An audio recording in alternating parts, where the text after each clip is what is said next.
میرا شوہر حکیم تھا۔ اس کے پاس روزانہ ایک لڑکی آتی اور دوا لے کر جاتی۔ میرا شوہر اسے روزانہ ایک ہی دوا دیتا۔ مجھے نہیں معلوم تھا وہ کون سی دوا تھی۔ میرا شوہر اس سے دوا کے پیسے بھی نہ لیتا۔ میں حیران ہو جاتی، یہ لڑکی روزانہ کون سی دوا لینے آتی ہے؟ میں بھی تو وہ دوا لے کر دیکھوں اس سے ہوتا کیا ہے۔ ایک دن میں نے اپنے شوہر کی دکان سے وہ دوا چرا لی۔ جیسے ہی میں نے وہ دوا رات کو کھائی میری جان نکل گئی، کیونکہ وہ دوا تو… میرا نام زرش ہے اور میں اچھے کھاتے پیتے گھرانے سے تعلق رکھتی ہوں۔ میرے بابا ایک جانے مانے حکیم تھے۔ ان کے پاس دور دراز سے لوگ علاج کروانے آتے۔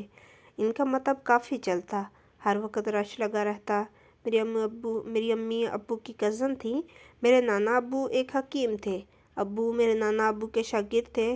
انہوں نے ابو کو ساری حکمت سکھا کر اپنی بیٹی یعنی میری امی کی شادی ان سے کروا دی۔ ہم لوگ گاؤں رہتے تھے۔ میرے ابا گاؤں کے واحد حکیم تھے، اس لیے پورا گاؤں انہی سے علاج کرواتا۔ میں اسکول میں پڑھتی، اسکول سے آ کر ماں کے ساتھ کھانے میں ہاتھ بٹاتی۔ گاؤں میں میٹرک تک اسکول تھا، اس لیے بس وہیں تک پڑھا اور گھر بیٹھ گئی۔ کچھ عرصہ گزرا، ابا کو میری شادی کی فکر ہوئی۔ میری شادی ابا نے اپنے ایک شاگرد سے طے کر دی۔ مجھے ابا کا وہ شاگرد بالکل پسند نہ تھا، بہت عجیب سا لگتا، لیکن مجھے ابا کے سامنے بولنے کی ہمت نہیں تھی۔ روز کوشش کرتی کہ ان سے بات کروں۔ آخر ایک دن ہمت کر کے میں نے ابا کو کہہ دیا کہ میں اس لڑکے سے شادی نہیں کرنا چاہتی۔ ابا نے مجھے ڈانٹ دیا اور کہنے لگے کہ تم جیسی ان پڑھ لڑکی کے لیے کہاں سے رشتہ آئے گا؟ وہ لڑکا میرا دیکھا بالا ہے، اتنا قابل ہے، میرے کہنے پر تم سے شادی کر رہا ہے، ورنہ اس کے لیے رشتوں کی کمی نہیں۔ ابا کی اتنی ڈانٹ سننے کے بعد میں نے مزید کچھ نہیں کہا، چپ چاپ شادی کر لی۔ میں تو خوش نہیں تھی، لیکن مجھے اسے دیکھ کر بھی ایسا لگتا جیسے میرے ابا نے اسے بھی زبردستی راضی کیا ہو۔ خیر ہمارا نکاح ہو گیا۔ شادی کی رات ہی عجیب بات ہوئی، اسے ایک کال آئی اور وہ جلدی میں کہیں چلا گیا۔ اگلی صبح کو اس کی واپسی ہوئی۔ میں نے پوچھا ساری رات کہاں تھے؟ تو کہنے لگا میرے ایک مریض کو ایمرجنسی تھی اس لیے اس کے پاس چلا گیا تھا۔ بات ایسی تھی کہ میں کچھ کہہ نہ سکا اور چپ ہو گئی۔ اکثر ہی اس کے مریضوں کی کالز آتی، اس لیے فون پر خاصا مصروف رہتا۔ میرے لیے تو ویسے ہی اس کے پاس وقت نہیں تھا۔ جب تک ابو زندہ رہے وہ میرے ساتھ اچھے سے پیش آتا رہا، مگر میری شادی کے کچھ عرصے بعد ہی ابو کا انتقال ہو گیا تو وہ پہلے سے بھی زیادہ لاپرواہ ہو گیا۔ ابو کے جانے کے بعد اب مطب میرے شوہر نے سنبھال لیا تھا۔ گھر کی بیٹھک کو ہی ہم نے ڈسپنسری بنا لیا، وہیں سارے لوگ آتے تھے اور اس سے دوائی لے کے جاتے تھے۔ کبھی کبھی میں بھی اپنے شوہر کی مدد کرنے کے لیے دوائیوں کی پڑیاں بنا دیتی۔ سب ٹھیک جا رہا تھا، لیکن کچھ عرصہ سے ایک عجیب بات ہو رہی تھی۔ ایک لڑکی روزانہ ہماری ڈسپنسری آنے لگی۔ دیکھنے سے وہ بالکل بھی بیمار نہیں لگتی تھی، مگر پتہ نہیں پھر بھی کیوں آ جاتی۔ وہ جب بھی آتی تھی سب سے آخر میں بیٹھ جاتی۔ اس کے بعد جتنے بھی مریض آتے تھے سب کو آگے کر دیتی، خود آخر میں دوا لیتی، چاہے اس کو 1 گھنٹہ لگے 2 گھنٹے، مگر وہ سب سے آخر میں دوا لے کر جاتی۔ شروع میں تو میں نے اتنا دھیان نہیں دیا، مگر پھر جب وہ روز ہی آنے لگی تو میری نظروں میں آ گئی۔ پتہ نہیں وہ کس لیے آ جاتی تھی۔ ایک انسان روز تو بیمار نہیں ہو سکتا نا۔ وہ اپنے حلیے سے پڑھی لکھی لگتی تھی، اور پڑھے لکھے لوگ تو شہر ڈاکٹروں کے پاس جاتے تھے، پھر وہ یہاں پتہ نہیں کیا کرنے آتی تھی۔ ایک دن وہ آئی تو میں نے اس کے پاس جا کر اسے کہا جاؤ پہلے تم دوائی لے لو۔ میری بات سن کر اس نے عجیب سی نظروں سے مجھے دیکھا، کہنے لگی نہیں میں آخر میں لوں گی دوائی۔ مجھے اس کی ہٹ درمی پر غصہ آیا۔ میں ابھی اس سے کچھ کہنے ہی لگی تھی کہ میرے شوہر نے آواز دے کر مجھے بلا لیا۔ مجھ سے غصے سے پوچھنے لگا تم اس لڑکی سے کیا بات کر رہی تھی؟ میں ڈر گئی اور کہا میں نے اسے یہی کہا کہ جا کر دوائی لے لو۔ میرا شوہر اس لڑکی کی طرف اشارہ کر کے کہنے لگا اس لڑکی سے آئندہ تم کوئی بات نہیں کرو گی، وہ بہت خاص کسٹمر ہے۔ میں بے دلی سے آ کر دوائیاں پیک کرنے لگی۔ وہ لڑکی مجھے بالکل پسند نہیں آئی تھی، اس کی وجہ سے میرے شوہر سے میری لڑائی ہو رہی تھی۔ میں نے دیکھا اسے میرے شوہر نے دوائی دی اور اس نے پیسے بھی نہ دیے، نہ ہی میرے شوہر نے پیسے مانگے۔ میں یہ دیکھ کر دک رہ گئی، یہ کیا معاملہ تھا؟ میں نے آج تک ایسا کوئی گاہک نہیں دیکھا۔ جس سے میرے شوہر نے پیسے نہ لیے ہوں، پھر اس لڑکی سے کیوں نہ لیے؟ میں جتنا سوچتی اتنا الجھتی۔ میں نے کئی دن یہ دیکھا کہ وہ دوائی لے کر چلی جاتی، نہ وہ اسے پیسے دیتی نہ میرا شوہر لیتا تھا۔ میرے شوہر کا رویہ بھی میرے ساتھ عجیب و غریب تھا۔ کبھی وہ میرے ساتھ بہت اچھا ہو جاتا، میرا بہت خیال رکھتا، لیکن کبھی کبھی اس کا موڈ خراب ہو جاتا تو مجھ سے کئی دن بات نہ کرتا۔ لیکن اب کئی دنوں سے میں نوٹ کر رہی تھی کہ اس کا رویہ اچھا ہو گیا، اب وہ مجھے ڈانٹتا بھی نہیں۔ میرے لیے یہ بات حیرت انگیز تھی۔ میں نے اس سے اس لڑکی کے بارے میں پوچھنے کا سوچا کہ وہ کیوں اس سے پیسے نہیں لیتا، مگر پھر میں یہ سوچ کر رک گئی کہ اس کا موڈ اچھا ہے، اگر اس کو میری بات بری لگی تو مجھ سے ناراض ہو جائے گا۔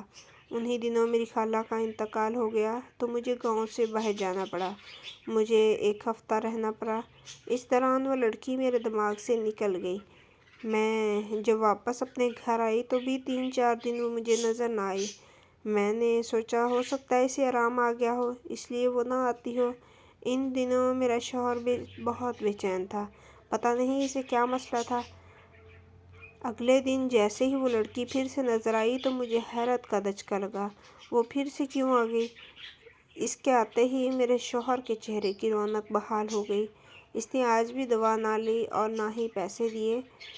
دن بدن وہ لڑکی بھی خوبصورت ہوتی جا رہی تھی اور میرا شوہر اس کی دوائی خود تیار کرتا تھا، کسی کو بھی ہاتھ نہ لگانے دیتا، وہ ایک ہی دوائی اسے دیتا۔ میں بہت سسپینس کا شکار ہو رہی تھی، مجھے جاننا تھا کہ وہ لڑکی کون تھی اور کیوں دوا لینے آتی تھی۔ ایک دن وہ دوا لے کر نکلی تو میں اس کے پیچھے پیچھے چلنے لگی۔ وہ لڑکی گاؤں کے سب سے شاندار گھر میں داخل ہو گئی۔ مجھے حیرت ہوئی، یہ اتنی امیر ہو کر مفت دوا لے کر جاتی ہے۔ میں واپس آ گئی، میں نے فیصلہ کر لیا اپنے شوہر سے یہ بات پوچھوں گی۔ میں نے ایک دن ڈرتے ڈرتے اپنے شوہر سے پوچھ لیا، آپ اس لڑکی کو کیوں مفت دوا دیتے ہیں اور ایک ہی دوا کیوں دیتے ہیں؟ میرا شوہر سن کر کہنے لگا، وہ لڑکی اپنی ماں کے لیے دوا لینے آتی ہے، اس کی ماں میری ماں کی سہیلی تھی، اس کی ماں نے ہمیشہ میری ماں کی مدد کی، اس لیے میں بس اس کے احسان کا بدلہ اتار رہا ہوں، اس لیے دوا کے پیسے نہیں لیتا۔ اس کی ماں کو بلڈ پریشر کی بیماری ہے، روزانہ اس کو دوا دینی پڑتی ہے، اس لیے اس کی بیٹی دوا لینے آ جاتی ہے۔ میں نے یہ سب سن کر سکون محسوس کیا۔ اچھا یہ بات تھی، ورنہ مجھے تو کوئی اور ہی شک ہو رہا تھا۔ میرے شوہر کی والدہ کا ہماری شادی سے پہلے انتقال ہو گیا تھا، اس لیے میں ان کی کسی سہیلی کے بارے میں نہیں جانتی تھی۔ میں نے سوچا کسی دن جا کر اس کی امی کی خبر لے آؤں گی تو انہیں اچھا لگے گا۔ ایک دن وہ لڑکی دوا لینے آئی جب میں گھر سے نکل پڑی۔ میرا ارادہ تھا جب تک وہ یہاں ہے میں اس کی امی کا پتہ کراؤں گی۔ جیسے ہی میں اس مکان پر پہنچی تو دیکھا تالا لگا ہوا۔ میں کھڑی سوچنے لگی کہ اب کیا کروں۔ اتنے میں ایک عورت آئی، پوچھنے لگی کس سے ملنا ہے؟ میں نے بتایا یہاں جو ماجی ہیں ان سے۔ وہ حیرانی سے کہنے لگی، یہاں کوئی اماجی نہیں ہوتی، بس ایک لڑکی اکیلی رہتی ہے، اب بھی وہ گھر پر نہیں ہے، ادھر ادھر کہیں گئی ہوئی ہے۔ یہ سب سن کر میرے حواس سن ہو گئے۔ میرے شوہر نے تو کوئی اور کہانی سنائی تھی اور یہ پتہ نہیں کیا کہہ رہی تھی۔ میں واپس گھر آئی، اس کا تو صاف مطلب یہی تھا کہ اس لڑکی نے میرے شوہر سے جھوٹ بولا، یا پھر شاید میرے شوہر نے ہی مجھ سے اصل بات چھپائی۔ میں واپس آئی تو وہ لڑکی ابھی بھی وہیں تھی۔ میں نے دوا بنانی چاہی تو میرے شوہر نے مجھے پیچھے کر دیا اور کہنے لگے، تم جاؤ، اس کی دوا میں خود بناؤں گا۔ اب تو مجھے شک ہونے لگا کہ اس دوا میں ایسا کیا خاص تھا کہ وہ لڑکی روزانہ اس کی خاطر آتی۔ مجھے یہی شک تھا کہ وہ جو دن بدن اتنی خوبصورت ہو رہی ہے اسی دوا کی وجہ سے ہے۔ اس لیے میں نے فیصلہ کر لیا، دیکھوں گی اس دوا میں کیا ہے۔ میں وہ دوا خود کھانا چاہتی تھی تاکہ میں حسین ہو جاؤں اور میرے شوہر کا دل میری طرف مائل ہو جائے۔ کئی دن میں انتظار اور موقع کی تلاش میں رہی، مگر وہ دوا میرے ہاتھ نہ لگی۔ ایک بار ایسا ہوا کہ میرے شوہر نے مجھے دوا بنا کر دی کہ جا کر اس لڑکی کو دے آؤں۔ میں نے چپکے سے وہ دوا کا پیکٹ اپنے دوپٹے کے پلو میں چھپا لیا اور اس لڑکی کو کسی دوسری مریضہ کی دوا کا پیکٹ دے دیا۔ وہ دوا میں نے چرا لی۔ اب مجھے دیکھنا تھا اس دوا سے کیا ہوتا ہے۔ رات کو جب میرا شوہر چپکے سے سو گیا تو میں نے چپکے سے وہ دوا کھا لی۔ دوا کھاتے ہی یوں لگا جیسے میرے پورے جسم میں آگ لگ گئی، میری جان نکلنے والی ہو گئی۔ میں فوراً نیچے گر کر تڑپنے لگی۔ دل میں اچانک شدید درد ہونے لگا۔ میری چیخیں سن کر دوسرے کمرے سے میری ماں بھاگتی ہوئی آئی۔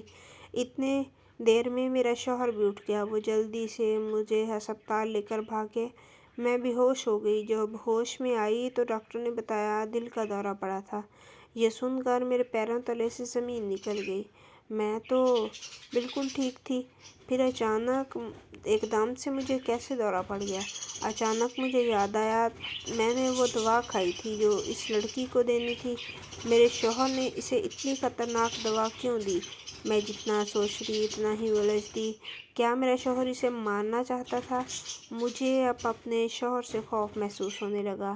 حیرت کی بات تھی کہ یہ دوا وہ روزانہ وہ لڑکی لے کر جاتی، لیکن آخر کس کے لیے؟ مجھے پریشانی ہونے لگی کیونکہ یہ دوا خطرناک تھی۔ پتہ نہیں روزانہ اسے کھاتی اس کا کیا حال ہوتا۔ 3 دن بعد مجھے ڈاکٹر نے چھٹی دی۔ میں گھر آ گئی۔ میرے شوہر نے مجھ سے پوچھا ایک دم کیا ہوا؟ میں نے اسے ٹال دیا کہ پتہ نہیں کیا ہو گیا۔ اگر میں اسے بتا دیتی میں نے دوا کھا لی تھی، پتہ نہیں کیسا رد عمل دیتا۔ خیر کچھ دن یوں ہی گزرے، وہ لڑکی نہ آئی۔ اب مجھے بے چینی ہونے لگی کہ وہ آتی کیوں نہیں۔ شام ہوئی تو میں نے دیکھا میرا شوہر دوائیوں والا ڈبہ اٹھا کر کہیں جا رہا ہے۔ میں نے اسے روکا، پوچھا کہاں جا رہا ہے؟ کہنے لگا ایک مریض کے گھر جا رہا ہوں۔ وہ 2 گھنٹوں بعد واپس آیا تھا، آتے ہی سونے چلا گیا۔ جب سے میرے ابا کی وفات ہوئی تھی تب سے اس کا رویہ مجھ سے بدلتا جا رہا تھا۔ کچھ دنوں سے اب مجھے ایسا لگتا وہ مجھے مجبوراً برداشت کر رہا ہے، جیسے اس کا میرے ساتھ رہنے کا دل نہیں کرتا۔ حیرانی اور چونکانے والی بات یہ تھی وہ لڑکی اب کہیں نظر نہیں آتی۔ دوسری طرف روز میرا شوہر بیگ اٹھا کر نکل جاتا کہ مریض کو چیک کرنے جا رہا ہوں۔ مجھے تجسس ہونے لگا کہ کس مریض کے پاس روزانہ جاتا ہے۔ ایک دن میں نے اس کا پیچھا کرنے کا فیصلہ کیا۔ وہ جیسے ہی اپنا دوائیوں والا بیگ اٹھا کر کمرے سے نکلا، میں اس کے پیچھے چوری چوری چلنے لگی۔ جس جگہ وہ پہنچا وہ دیکھ کر حیرت کے مارے میں سن رہ گئی، کیونکہ وہ اسی لڑکی کا گھر تھا جو ہماری ڈسپنسری پر دوا لینے آتی تھی۔ یہ سب دیکھ کر میرے ہوش و حواس اڑ گئے کہ میرے شوہر کا یہاں کیا کام۔ میں نے چھپ کر دیکھا میرا شوہر اس گھر میں داخل ہو رہا ہے۔ کچھ دیر بعد وہ باہر نکلا تو وہ لڑکی بھی اس کے ساتھ تھی۔ میرے شوہر نے بیگ سے ایک دوائی کی پڑیا نکالی اور اس لڑکی کو دے دی، ساتھ ہی وہ کچھ کہنے لگا۔ اتنی دور سے مجھے آواز تو سنائی نہیں دے رہی تھی، مگر میں سمجھ رہی تھی کہ وہ اسے ہدایت دے رہا ہوگا کہ دوا کیسے کھانی ہے۔ میرا شوہر وہاں سے گھر آ گیا۔ مجھے پکا یقین ہو گیا کہ میرا شوہر وہیں جاتا ہے، پھر بھی میں نے اس کا 3-4 دن پیچھا کیا۔ وہیں اسی گھر میں جاتا تھا، اس لڑکی کو دوا دے کر آ جاتا۔ مجھے سمجھ نہیں آ رہا تھا اس گھر میں ایسا کون بیمار ہے جس کو دیکھنے میرا شوہر روز جاتا ہے۔ اس گھر سے اس کا تعلق کیسا ہے؟ اس لڑکی سے کیا رشتہ ہے؟ وہ کون لگتی تھی اس کی؟ یہ سب سوال مجھے چین نہیں لینے دیتے تھے۔ ایک دن میرے شوہر کو اس لڑکی کا فون آیا۔ وہ بڑی جلدی میں گھر سے نکلا۔ میں بھی اس کے پیچھے چلی گئی۔ وہ اس لڑکی کے گھر گیا۔ تھوڑی دیر بعد دروازے پر ایمبولینس آ کر رکی تو اس گھر سے اسٹریچر پر کسی کو لایا گیا۔ ایمبولینس میں ہسپتال لے جایا گیا۔ مجھے اتنی دور سے نظر نہیں آ رہا تھا کہ کس کو لے جایا گیا۔ میرا اندازہ تھا شاید اس لڑکی کی طبیعت خراب ہے، مگر کچھ ٹائم کے بعد میں نے اسے اپنے شوہر کے ساتھ نکلتے دیکھا تو چونک گئی۔ وہ میرے پاس سے گزرے تو مجھے ان کی باتیں سنائی دیں۔ میرا شوہر اس لڑکی سے پوچھ رہا تھا کہ اسے دوائی دی تھی۔ وہ لڑکی فکرمندی سے کہنے لگی ہاں دوائی دی تھی، شاید اسی لیے اس کی طبیعت خراب ہوئی ہے۔ میرا شوہر کہنے لگا لگتا ہے اسے دل کا دورہ پڑا ہے، تم ہسپتال جاؤ، میں کل چکر لگاؤں گا۔ میں سمجھ نہیں پا رہی تھی کہ وہ دونوں کس کے متعلق بات کر رہے تھے۔ اس لڑکی اور اپنے شوہر کو لے کر مجھے شک ہو رہا تھا۔ عجیب خیالات آ رہے تھے۔ مجھے کسی طرح اس گھر میں داخل ہونا تھا کہ میں دیکھ سکوں کہ وہاں کون ہے بیمار جس کو روز دوا کی ضرورت تھی۔ میں نے ایک دن ڈسپنسری سے کچھ دوائیاں چھپا لیں۔ شوہر کو کہا کہ دوائیاں ختم ہو گئیں، شہر سے جا کر لے آؤ۔ میرا شوہر صبح صبح شہر چلا گیا۔ اس کے جانے کے کچھ دیر بعد میں گھر سے نکل گئی۔ میرا ارادہ اس گھر کے اندر جانے کا تھا۔ میں نے نقاب کر کے اس گھر کا دروازہ کھٹکھٹایا، وہی لڑکی باہر نکلی۔ میں نے اس کے آگے ہاتھ پھیلاتے ہوئے کہا، اللہ کے نام پہ اپنے گھر میں کام پر رکھ لو، مجبور ہوں، تمہاری سب مشکلیں حل ہو جائیں گی۔ وہ لڑکی کہنے لگی، ہاں واقعی مشکل میں تو ہوں، تم ایسا کرو گھر کے اندر آ جاؤ، مجھے ویسے بھی ملازمہ کی ضرورت تھی۔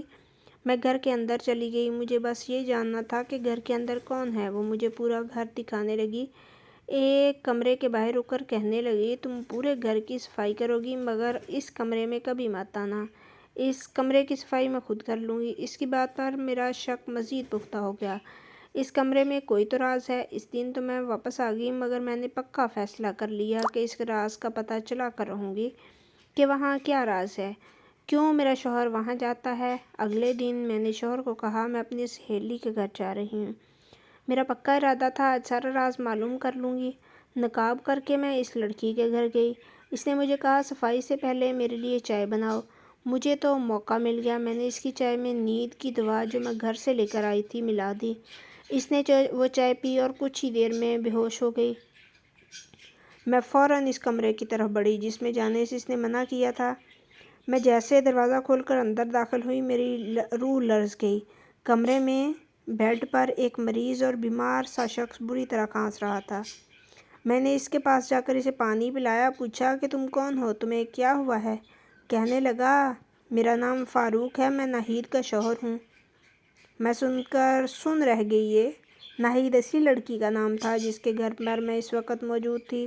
میں نے ایک دن دوائیوں والی پرچی پہ اس کا نام پڑھا تھا۔ میں نے اسے پوچھا، تم اتنی بیمار کیسے ہو؟ وہ آدمی کہنے لگا، میری بیوی مجھ سے شادی کرنا نہیں چاہتی تھی بلکہ وہ کسی اور کو پسند کرتی تھی۔ اس کی ماں نے زبردستی میری اور اس کی شادی کروا دی۔ شادی کے بعد اکثر ہی میں بیمار رہنے لگا۔ وہ روزانہ میری دوائی ایک حکیم سے لاتی تھی مگر اس دوائی کو کھا کر میں ٹھیک ہونے کی بجائے بیمار ہو جاتا۔ ایک دن تو مجھے دل کا دورہ بھی پڑا، میں نے دوائی کھانے سے منع کر دیا تو اس نے حکیم کو گھر بلانا شروع کر دیا۔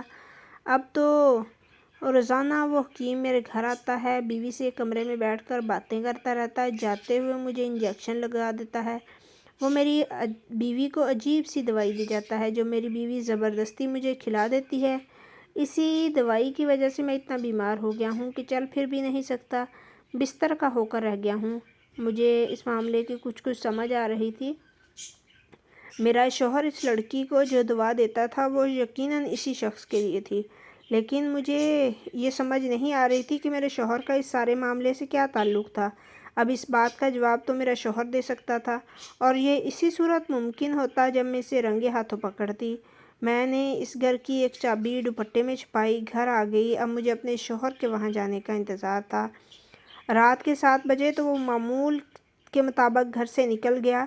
کچھ دیر کے بعد میں اس کے پیچھے پیچھے اسی گھر میں چلی گئی۔ جب وہاں پہنچی تو میرا شوہر اس آدمی کو زبردستی ایک انجیکشن لگا رہا تھا۔ میں نے فوراً آگے بڑھ کر اس کے ہاتھ سے انجیکشن چھینا۔